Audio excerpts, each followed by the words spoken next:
So Norfolk State versus Towson was your game of the week. Norfolk State lost 27-7. It was a very interesting performance, and I want to save my thoughts because you're already going. Like, I want you to keep going. This is a great breakdown. So tell us further about what you thought about the game. Listen, when Michael Vick was having that preview game with ESPN and he's talking to Cam Newton, former NFL quarterback, he's just saying, what's the best advice given to you? He said, play at your own game. But I don't think Deion Sanders meant playing at your own game and not having everything together. But we also must remember this is Michael Vick's first time coaching. He has no coaching experience underneath his belt, unlike previous former NFL stars that are now converting into head coaching positions. So one of the things that I was not prepared for after announcing that Israel Carter was going to be the starting quarterback, we had Otto Kuhns in for the rest of the game, replacing Israel Carter, not knowing the specifics of why that happened, but knowing that maybe we might want to see Israel Carter in the game that they have to play next. Otto Kuhn going 19 for 27, passing with only 219 yards. Not bad if you would think about it. But let me tell you, like I said before, they were being blown out all the way into the third quarter until they finally were leading. But trailing at the end of the game is something Norfolk has a history for, and they haven't won their season opener since 2018. So not a great historic start for Michael Vick. Townsend, Andrew Endorf, man, what a quarterback that we saw in Townsend. 14-26 and passing 186 yards. You would think the amount of yards that he threw wouldn't equate to the 3 touchdowns that he threw to 3 different receivers, having really quick drives. Townsend ending the first half 13-0, and the game went downhill for Michael Vick. Not only did they only score in the third quarter, but the time of possession was less than 5 minutes after the half. Not controlling that field.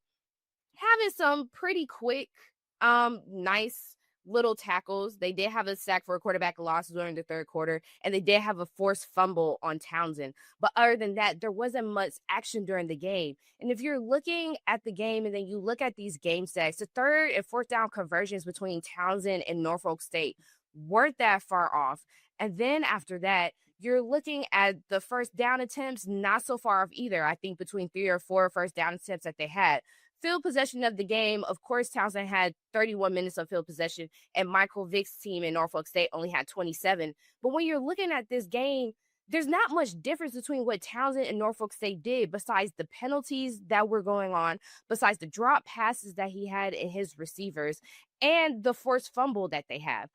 Other than that, between those and no interceptions, this was just a game that I think Michael Vick was just warming up to. And it's kind of sad to say that this had to be the first game. But in his press conference, he was talking about just going back to the drawing board, making sure that we clean up certain things. My advice to him is to really focus on what he knows best. Obviously, he chose Otto Kuhns for a reason. Not a bad quarterback performance, but something that I think Israel Carter should show up and try to do better in and just duel it out. Let them have it on the field. Also, his defense to me is solid. I didn't see a lot of things that I would have wished for, but I do like how they held their line. I do like the guys that he has. I do like the forced fumble that happened. I do like the sack that happened. They showed up to play, and there's only so much that you can go against a team that's kind of new, but you're still filling them out. But that offense has to get it together.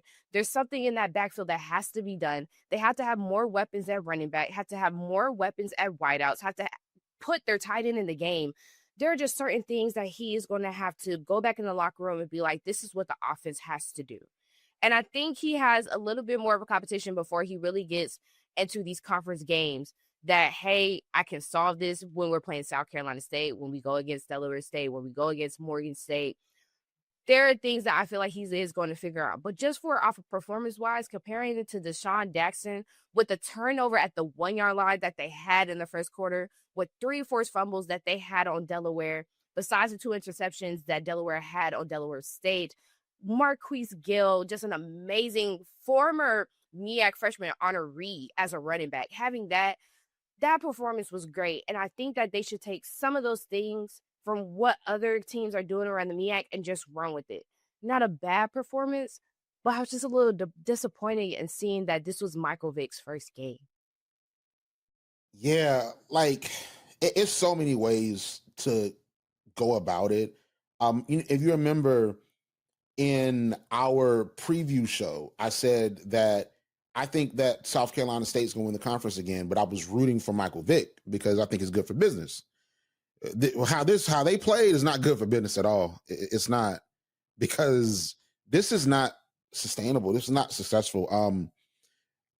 Michael Vick has a coaches show that he does with one of the local affiliates in Norfolk, Virginia. And I think it's a brilliant idea that, he's working with one of the local affiliates and this TV thing, and they put the show online and you're able to watch it if you're not in Norfolk. And it was interesting because I'm watching it primarily for Clutch Points to write articles. And he declared that, yeah, Israel Carter is going to be the guy. Like, that's our guy. And he called Otto Kuhns serviceable. Now, mind you, Israel Carter, of course, we talked about, he's a new player to the Norfolk State offense, and Otto Kuhns had been there, and he was brought in by Dawson Odoms. Otto Kuhns was more than serviceable, way more than serviceable. Israel Carter was way less than serviceable. I just want to be honest. Like, Otto Kuhns looked as if the quarterback battle, if there even was one, is over. Otto Kuhns should be the guy that is the starter for Norfolk State moving forward. And I think if Otto Kuhns was in the game a little bit earlier with some better offensive line play, Towson might have still won, but it might have been a better ball game. And I think that is the first blunder of Mike Vick's coaching career, is I think that he has to look outside of himself, because I think I know the reason why he chose Israel over Otto. And I think it's because of the style of quarterback that Israel seems to be versus Otto. I think Israel is more of the quarterback, just from my perception. I could be wrong.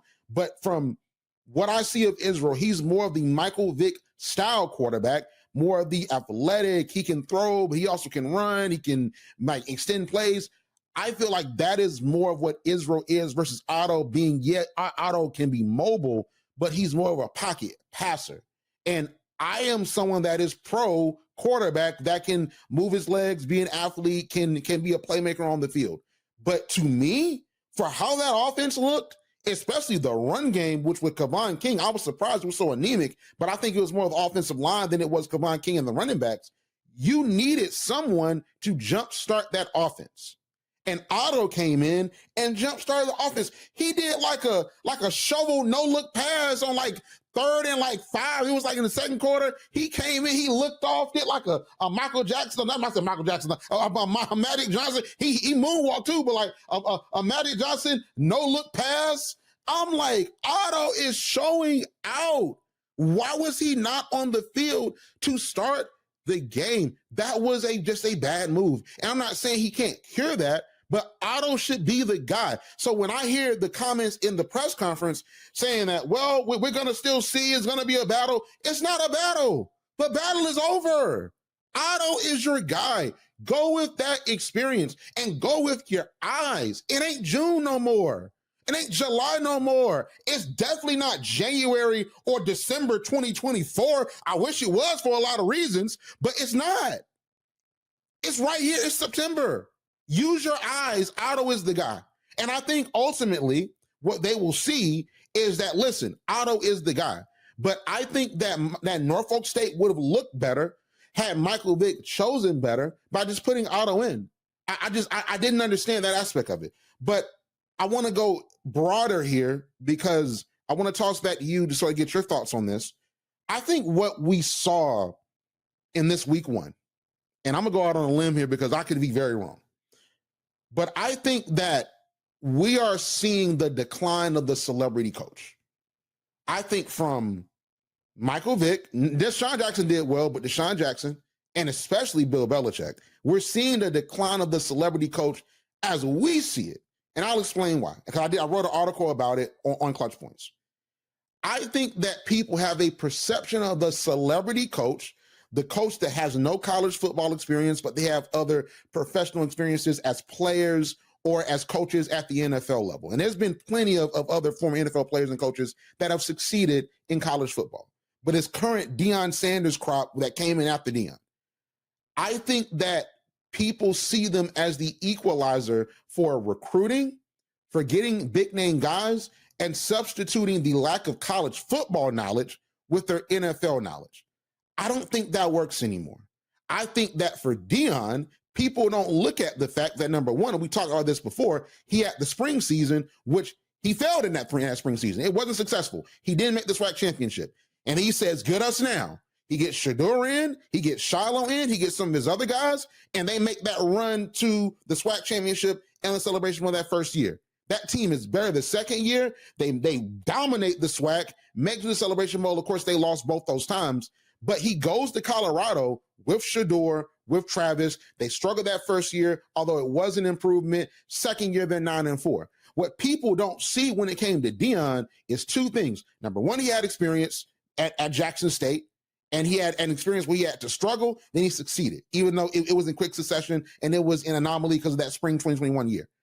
But also, as we talked about at that time when he left, his philosophy changed. Because it wasn't, I'm trying to get Travis Hunter to come to Jackson State. Deion changed to get guys that fit his scheme. Yeah, he got, I think, what, Jordan Seaton, that was the number one offensive tackle. But he went and got guys that fit his scheme.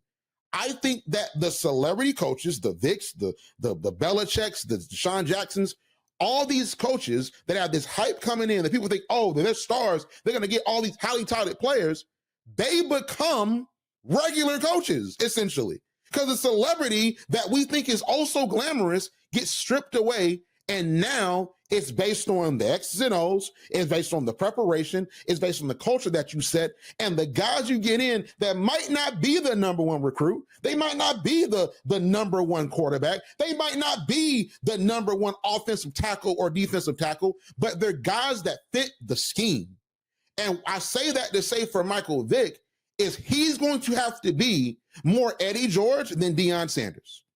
And I think that what you're saying about Deshaun Jackson is going to be more Eddie George than Deion Sanders. And the flash ain't going to be there right now. You're going to have to really work to build a program and get guys that fit your scheme versus the flash of being Michael Vick. And I'm not saying that's how Vick is going into it, but I'm saying across the board, that is what I'm seeing. And I think that from what I saw, I did not like that offense. And from what I saw, your Norfolk State guys that a regular coach, Dawson Owens, brought in, looked better.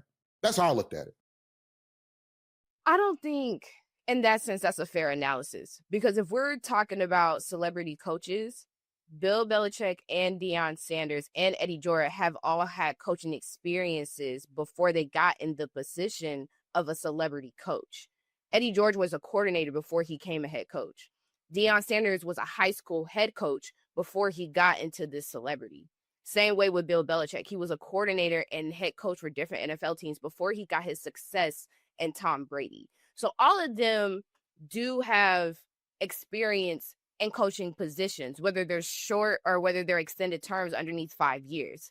The only difference with Michael Vick and Deshaun Jackson, they have never done this before. So in that sense, to me, it's not fair to compare them to this new era of celebrity coaches because they are literally newbies. These are rookie coaches. They have nothing underneath their belt. Was Deshaun Jackson's performance better as a coach? I think so. I can't really say if it's his ability to know the game or if it's his coaching staff that he has had around him. I want to say it is his staff and his ability, because that staff as a whole put on a better performance than what Michael Vick did by himself, then yes. But in terms of Michael Vick's performance and what is going on, I don't think, knowing him in the sense or knowing the realities that we have come up with in the news or whatever, I think he was thrown into the spotlight. Like, he knows how famous he is, but the hype around it and not the hype of Deshaun Jackson, I think gave Deshaun Jackson a better game than what we were doing Michael Vick. Because Michael Vick is in this position, never won a Super Bowl, just a really, really great quarterback. And now coming off of that, going to a school that was 4-8 last year and expecting it to turn it around. This is not like he was given a Jackson State or Tennessee State team. He does have some returning players, but this is a losing school. Like I said, they haven't had their first season win for their first game since 2018. It's not like he was given a program that it's really just built up. He's building it himself as long as building himself with the coach. Deshaun Jackson didn't have those same necessities. Nobody was really, there weren't as many press conferences, first takes, spotlight saying that Deshaun Jackson is coming to Delaware State. We all know what he can do. We all know who he is, but there's no hype around him, which I feel like left the pressure off of him. So in this sense, I don't even think we could compare, like, this is a celebrity coach exodus going on at HBCU culture. I can't say that, but I don't think we can compare the same coaching style and the same coaching, the same coaching happenings that happen with Deion that are happening with Michael Vick and Deshaun Jackson.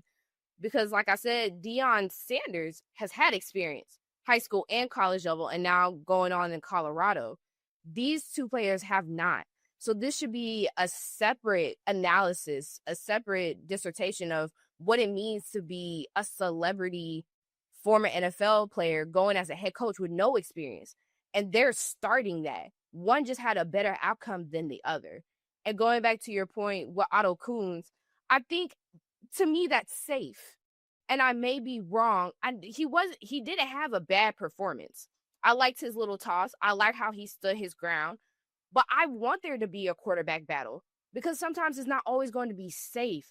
The Spartans' schedule this year is going to be a learning schedule. There are going to be a lot of games, especially out of conference games, that Michael Vick is going to lose this year just because he doesn't know, not in a bad sense, what he's doing, but also doesn't know the teams that he's playing.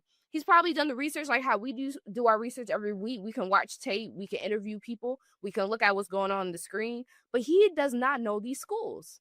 He doesn't know these schools. He may know some of them because this is a Newport News native, but he doesn't know these teams that he is playing. So there are going to be a lot of losses, hopefully not, but a lot of losses that are going to come for him just for being a newbie coach. And I think in order for you to know, and if you want to take Deion Sanders' advice seriously, make your own game. Stick to the game that you know. He knows what it means to be a dual threat quarterback. He knows what it means to be a leader of the quarterback. Otto Kuhns holds his leadership. He holds his skill. But Israel Carter holds his dynamic and holds his talents. I don't mind putting those both to battle because, yes, Otto Kuhns is safe. But just in case, if he goes down, if he gets injured, I can't wear out somebody that's always been there and not give a chance to somebody that I know could be a different dynamic for my team. This is a whole new learning experience. Otto Kuhns had a great game. Actually, he didn't have a great game. He had a good game. It would have been a great game if he had the offense to play with. But he had a good game. I think Israel Carter deserves the chance to have a good game. Whether they win or lose their game, he needs to see what he looks like for the first half. You need to see what your players look like. You see what your offense looks like, you definitely know you got to work on that. You see what your defense looks like, you can only build them up because they didn't have a bad game at all. They helped get Towson off of the field. You have guys for that. But you need to see what your guys are actually capable of. So I say, if you want to, test Otto Kuhns in the first quarter. But I still need Israel Carter to show up who he is. And when these celebrity coaches, I want them to keep coming.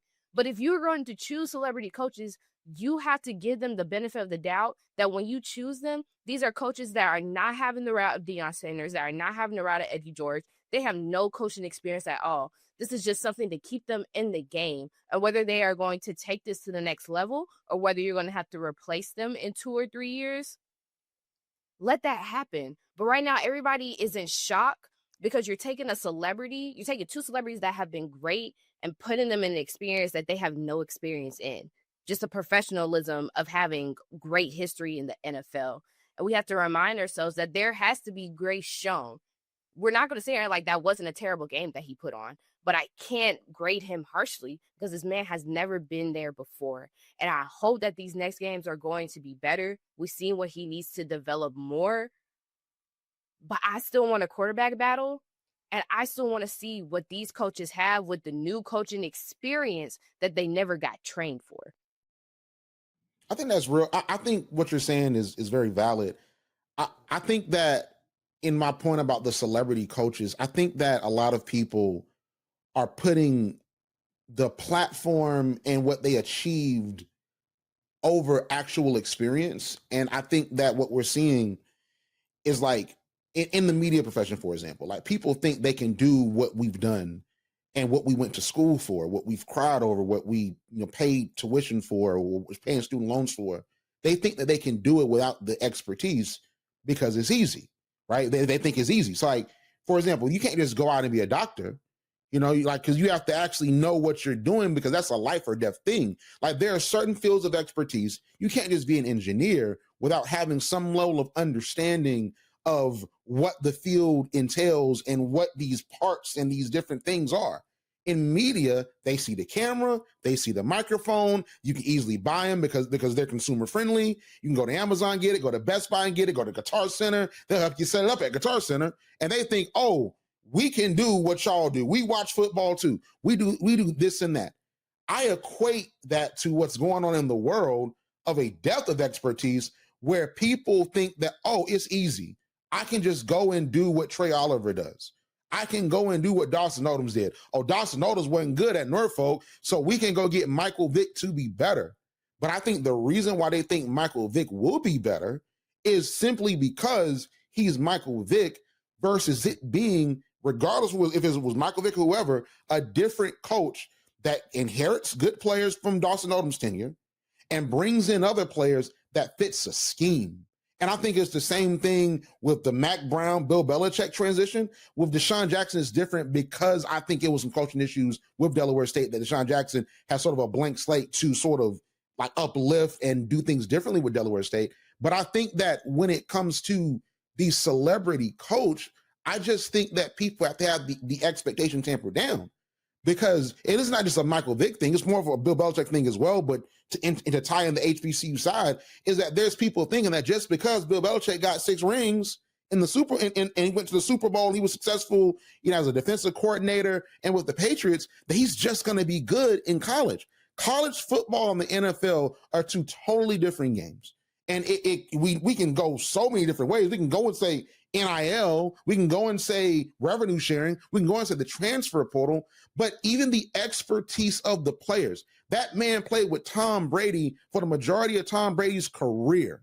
Tom Brady, and my brother doesn't like Tom Brady, my dad don't like Tom Brady because of how he did the Falcons, all this stuff. That's a whole different story. You know the story about how my family reacted that night. That changed my family forever. So listen, Tom Brady is not a fun player in this house, okay? But Tom Brady was a great quarterback. And Bill Belichick had opportunity at Tom Brady on offense and a great defense that he was able to bring in. They signed him, and it was great. You're dealing with college guys that they might be 5 stars, but you have to develop them into being the pros they aspire to be. And that might be a different task for Bill Belichick. For Michael Vick, I think that Dawson Odoms, he struggled. That first year, he didn't struggle. Dawson Odoms struggled those other years. But I thought that 4-8 season, there were some glimmers of hope. I understood them firing him, but there were some glimmers of hope that I saw, especially on that offense from Otto Coons and Kevon King, and even Jaden Daniels last year in certain elements when they brought him in for the MEAC Challenge when Coons was suspended. I just think that people are substituting celebrity for guys that can do the job for clout. And that's what I don't like, because I think with what we see in this college football landscape, especially for HBCU football, Chennis Berry is not a celebrity. Trey Oliver is not a celebrity. They're big to us. Like, we love Chennis Berry, but he's not a celebrity. He worked his way up. But people think because they saw Deion do what he did, and Deion struggled too that 2021 season, because people didn't watch it, but that spring 2021 season, he struggled. I think we're going to see Vic struggle, but I think even with the expectations, we're not us per se, but we're putting expectations on Vic because he's a celebrity. If you brought Randall Barnes in, and he's the coach of Norfolk State, you're not going to say, man, I expect him to win me. Even me. I said that it's good for business if Norfolk State wins because it's Michael Vick. If it was someone else, if it was Matt Leone from North Carolina Central, he goes in and coaches Norfolk. Or if it's Sean Gibbs went to coach Norfolk, or Reginald Ruffin went to coach Norfolk, I wouldn't say it's good for business. I'm calling myself out. I wouldn't say that. Because yes, HBCUs are good for my business, but Michael Vick got us hundreds of thousands of views in January at Clutch Points. So I'm to blame too, because I want their success because it's Michael Vick. But now I'm looking at it like I only think that he could be successful in his first year because he's Michael Vick. And instead of thinking that, hey, another coach will come in and he might struggle because you got to rebuild the foundation of Norfolk State. So that's sort of my thing about it, is that these celebrity coaches, they just become coaches. And historically, we've seen that. Because even to use an example real quick with Doug Williams becomes Grambling's coach. Yeah, he's the first African-American quarterback to win Super Bowl MVP. Yeah, he balled out. He balled out for the Washington Redskins in that Super Bowl. Yeah, he was a prolific college player. But when he got to Grambling, he was just coach. He was also the guy that had to replace Eddie Robinson, which was a tall task. It was a tall task, 50 plus years of Eddie Robinson Jr. of Eddie Robinson. And you had to replace him and bring that level of success. He wasn't, the Washington Redskins quarterback. He was just Doug Williams doing the job. And we can go on with these other guys. Even with Eddie George, it was the same thing. Well, Eddie George didn't get the fanfare Deion got, but what Eddie George did, he went and turned Tennessee State into a winner, and he won his game. So that's just my thing. And I think I'm to blame too, because I don't folly myself for saying I want Michael Vick to be successful, because it will be good for business for us. It will be good for business for Clutch Points and Pulse. But at the same time, I wouldn't have been saying that if it wasn't Michael Vick. And I think I have to own that. And I think a lot of other people have to own that. And I think change the standard of what we expect. Because what I saw was egregious because it's Michael Vick. But if it was anybody else, I'd be like, it's the first game. That's how I look at it.